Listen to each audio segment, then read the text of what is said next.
Hello friends, this is the Cryptonian taking a look at Bitcoin. Bitcoin currently is at 27,300 and steadily going down slowly. And this is good news for me, and I'll explain why in a moment.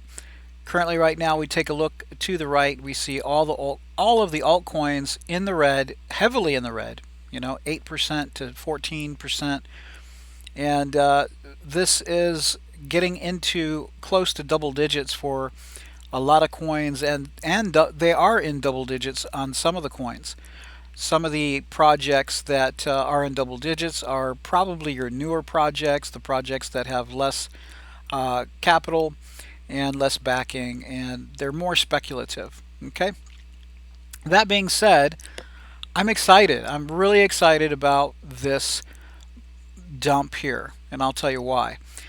So we've been going down here for the last 6 days, something like that. About 6 days, and that to me is a buy. Okay, we're down here by the Wyckoff support band, and we can see here that we had this dump here, and this was the what's called the sell-off, right? This is called the selling climax, and usually there's a big wick on the selling climax, and that is uh, right around 26,800. And after that, we went up. We created the upper boundary of the automatic rally, and then we had another high point test here, creating a second boundary to the upside resistance, and then now we're having what I think could be is what's called a fatal stab test. This could be a fatal stab test, which usually occurs in the middle of the zone. In the middle of the zone, we've been in this for probably about a month now. We can see declining selling here, declining volume, which is a sign that we could be having a bounce here not long from now. Now, I've said in previous videos, and I'm sorry for not making a video, but it's been really a boring market.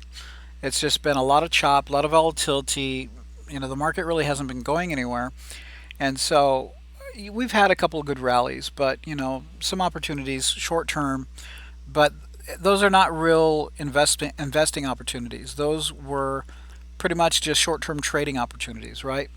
So right now, this is a long-term investing opportunity. And what do I mean by that? Well, let me go ahead and pull this over a little bit so you can see. I'm going to try to make this video as brief as I can, but I haven't made a video in a while, so I want to be very clear on this, okay? So here we have a nice dump here in the middle, and or what I think is the middle, or could be the middle, of the Wyckoff accumulation zone. We're seeing the telltale signs of the accumulation zone: selling climax, automatic rally, supply test, upper boundary test, and then now a dump after about a month. So if I am correct, and if this is the fatal stab test, this is the middle or close to the middle of the zone. So after this, we could see a rally back to the upside, and we could probably see another month maybe of being within the zone, and then we will start testing the upper boundary here. Okay. Typically what we see is this goes up, and then we could have like a very low volume fade where there's very low volume, tight candlestick price ranges, and that's called the creek. And then usually that's right after that is where the institutions come in and they push it up, and that's your spring, right? Or excuse me, the jump across the creek. Yeah, pretty much a spring, right? So usually the way it happens is you'll have a couple of these, and then you go up, hit the upper boundary, consolidate under the upper boundary, and then you'll cross over and push higher, and then you're out of the zone and you're moving up. So in my opinion, this is a great place to buy. Again, not financial advice. I'm not a financial advisor. I'm just sharing with you what I see in the charts. Now, I did call this. We had the same scenario. I believe it was over a year ago, last summer, and we went through the same consolidation zone, Wyckoff accumulation zone, and I called the bottom right at about 28.8, And at that point, we did uh, push much higher, and we went into a very brief mini bull run. We went up, made a slightly higher high, and I think it was like 68, 69, and then we came right back down. And the rest you know, if you've been in the market for a little bit of time here. So that being said, I'm excited about this because I'm buying here. I'm scaling in. This is a great place to scale in. Yes, if you scale in now, most likely you'll probably have to hang on to this for a while. So this is not for short-term traders. Well, I mean, it could be short-term traders. You would just take your profits up here at your moving averages or even up here at your upper boundary. That being said, we're taking a look at the stochastic. Stochastic still is showing downside pressure. So we could be seeing more downside pressure. We could be seeing a few days of, grinding out the bottom here before we start moving higher. The Fisher is under the 50 midline, and it's showing negative weakness, right? And that's not surprising. I mean, we've been going down for 6 days, friends. Okay, so this is all part of the Wyckoff accumulation zone. There's no surprises here. This is what I was expecting. Okay.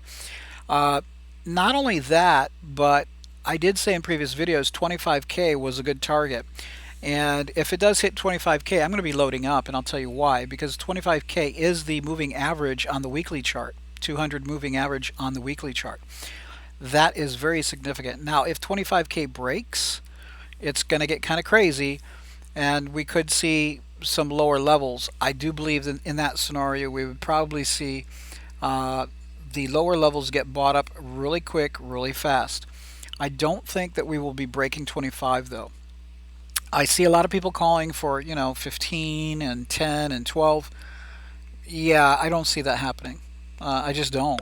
We would have to have some major global issue. I mean, we're having some serious global issues now, but I do believe because of we're getting to the midterms, and I do believe that politically things have got to change. Biden has to save his reputation and his legacy. The Democrats, something's going to have to turn around in the economy for the Democrats to save face. So I really see this as being a potential bottom here. And even if we hit 25, I do believe that would probably be the maximum boundary. Could we wick a little bit under that? Yeah, sure.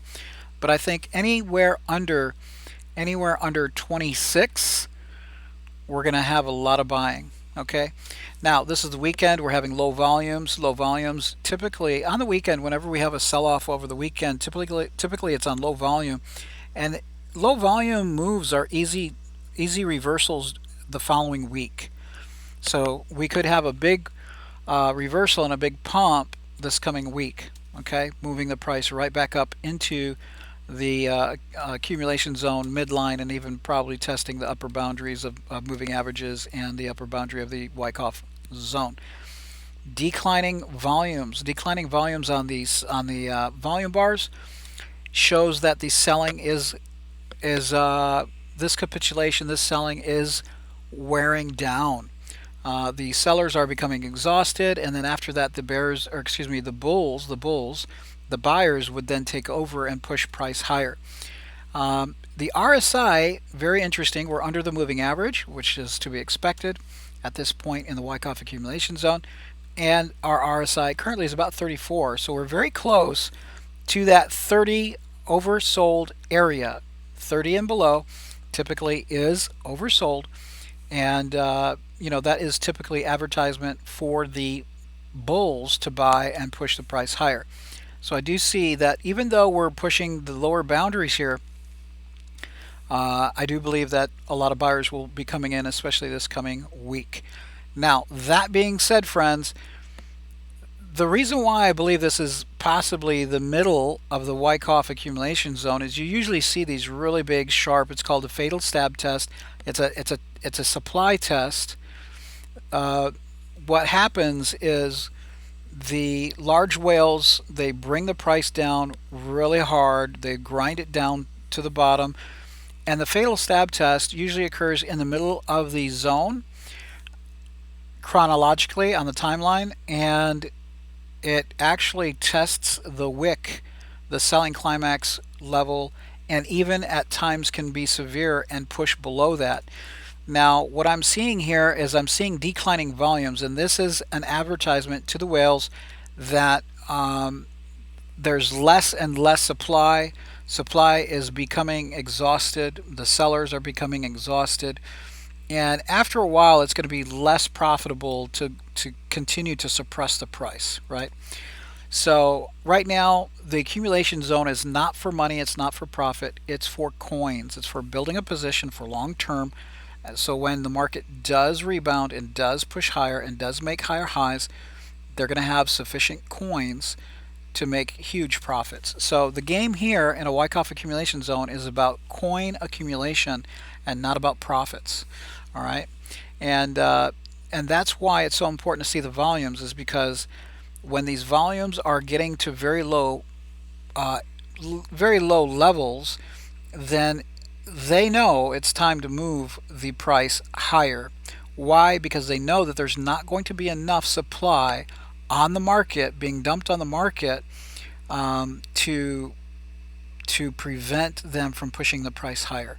So all of this is very good news, and I'm scaling in here. I've been purchasing some Bitcoin. I've been purchasing some Near Protocol. I've been purchasing some Arweave, and I know that a lot of these altcoins are heavily, heavily discounted right now. I've been purchasing some Link. I've been purchasing some ADA. Okay, ADA's at 50 cents. I mean, ADA was at $3, and I do believe that when the market recovers and we do make higher highs, that, I mean, at 50 cents, that's huge. That's huge, right? So, look, this is a long term strategy. This is not financial advice. I'm just sharing with you what I'm doing. But I get excited at these times because this is really uh, a time for me when I buy these real strong pushes to the downside. These stab test, fatal stab test in the middle of these Wyckoff accumulation zones because they're so profitable. And you can see that this is coming down very close now to where the selling climax is. And we could even break this briefly, and that's going to be a super buy. Now, we're going to see a lot of volatility here, so be prepared for volatility. That's the name of the game. If you can't handle it, then, possibly, maybe you should reconsider crypto as an investment. But if you can handle it, if you can, DCA, scale in, and you can handle that type of volatility, um, you know, you're not looking at it and checking it every day. You're just holding for long term. Then you'll be just fine. You should do pretty well. Again, not investment advice because we could go much lower. 25K is my sweet spot. I still think that this is very possible. And so, excuse me. So yeah, that's my story. I'm sticking to it. I don't want to make the video too long, but I do believe that this is most likely the bottom or very close to the bottom. Okay. That being said, I do think that because of the economy and the politics and all that, I think that they've got to do something. The Democrats have to do something to save the economy and to allow the market to, or the economy to rebound a bit to save face. Whatever they do, whether it's going to be news, positive news, and maybe the Fed won't be aggressively cutting rates as much as they have talked about, because right now there's a lot of wealth destruction. So we'll just have to wait and see. But the inflation, I know the CPI was very high, 8.6%, higher than expected. Expected was 8.3, and the market did have a reaction. But typically, friends, these market reactions are not a big deal. The market forgets very quickly, and once the reaction is done, then you have a lot of the big money whales and hedge funds and money managers. They come in, they just scoop up everything at discounted prices. So I'm going to be watching the market. I'm going to be watching the market very close this week. I would suggest No, I can't make a suggestion. I'm sorry. What I'm doing is I'm going to be looking at the list of coins and projects that I want, that I've been waiting for, and I'm going to be picking them up from now, between now and this coming week, and possibly after. Okay? And after 6 days of downside pressure, we should see, I'm very confident we'll see a nice bounce to the upside. Okay, coming off of the bottom of the Wyckoff zone here. So that's my story. I'm sticking to it. We're not going to go over altcoins because, I mean, let's be honest, the altcoins, there's no reason. The altcoins are following Bitcoin. Usually when we are in a bear trend, and we are, and when we're in a Wyckoff accumulation zone, the altcoins will follow Bitcoin. And this is what we see. The altcoins, when you take a look at the altcoins, when you take a look at the pattern, the altcoins are looking exactly like Bitcoin. Look at this, Aave. You know, maybe not as much volatility, but you can see we have this climax, selling climax here, and then we're retesting that selling climax now here, just the same as Bitcoin. Okay, ADA 50 cents for me, it's a bargain. Now ADA hasn't come down quite as much as I expected or wanted, but I'm still scaling in on ADA. Okay, now need to be careful here because there is some downside. Need to understand that there will be continued downside and possibly an abrupt mini dump or dump to the downside. Um, the stochastics is showing that there's uh, a bit more downside to pressure to go, and the let's see, our RSI is 39. So Bitcoin is actually, ADA is actually outperforming Bitcoin here on the downside a little bit. Now, whether we're going to see an abrupt sell off real quick, not really sure, but I'll be buying that. I'll be buying that. Okay. So Arweave, another one that I picked up. You see Arweave is doing the same thing. Now, the pattern's a little bit different, but you can see that we had a capitulation event here, selling climax, automatic rally, and then we went into this real low volatility consolidation, and now we're having this dump again. But Arweave is, the narrative for Arweave is storage. Arweave is held by a lot of these investors and venture capitalists that have a lot of experience, a lot of money, a lot of inside knowledge, a lot of research on these projects. And so Arweave, in my opinion, is a good buy. Okay, AVAX, I picked up a little bit of AVAX, and let's see what else. Of course, I'm heavily weighted towards Bitcoin because usually what happens is when there is a recovery, the recovery usually is led by Bitcoin. Now, when we take a look at the Bitcoin dominance is skyrocketing. Bitcoin dominance right now is 48.5%. And that's, a lot of the experienced investors, a lot of the experienced market players, they know that during these times, Bitcoin outperforms altcoins. Bitcoin, whenever there's a correction, destroys altcoins. Altcoins always outperform Bitcoin to the upside in a bull market and in a bear market to the downside. So that's something that you have to be very aware of. Now, for me, it's not a big deal. I'm looking at projects for long term. I'm looking at long-term investments, and so I'm taking advantage. I'm taking advantage of these exaggerated sell-offs on the altcoins to get into the projects that I like, get into the projects that I'm going to hold for long term, because I see that there's such drastic discounts. Okay, now this is not going to last forever, this dominance here, but it is going to last for a while, and so Bitcoin is being preferred by a lot of market participants right now. So that's my story. I'm sticking to it. Thank you, friends, for your time. I appreciate it. I apologize for not making a video for such a long time, but the bottom line is just we're in this boring Wyckoff accumulation zone, not much going on, and so there's not really much to report because altcoins have just been playing follow the leader with Bitcoin. So there you go, friends. Thank you so much, and any comments, any questions, please leave them in the comment section below, and I wish you the best, and we'll see you in the next video. And yeah, let's make some money. Take care, friends.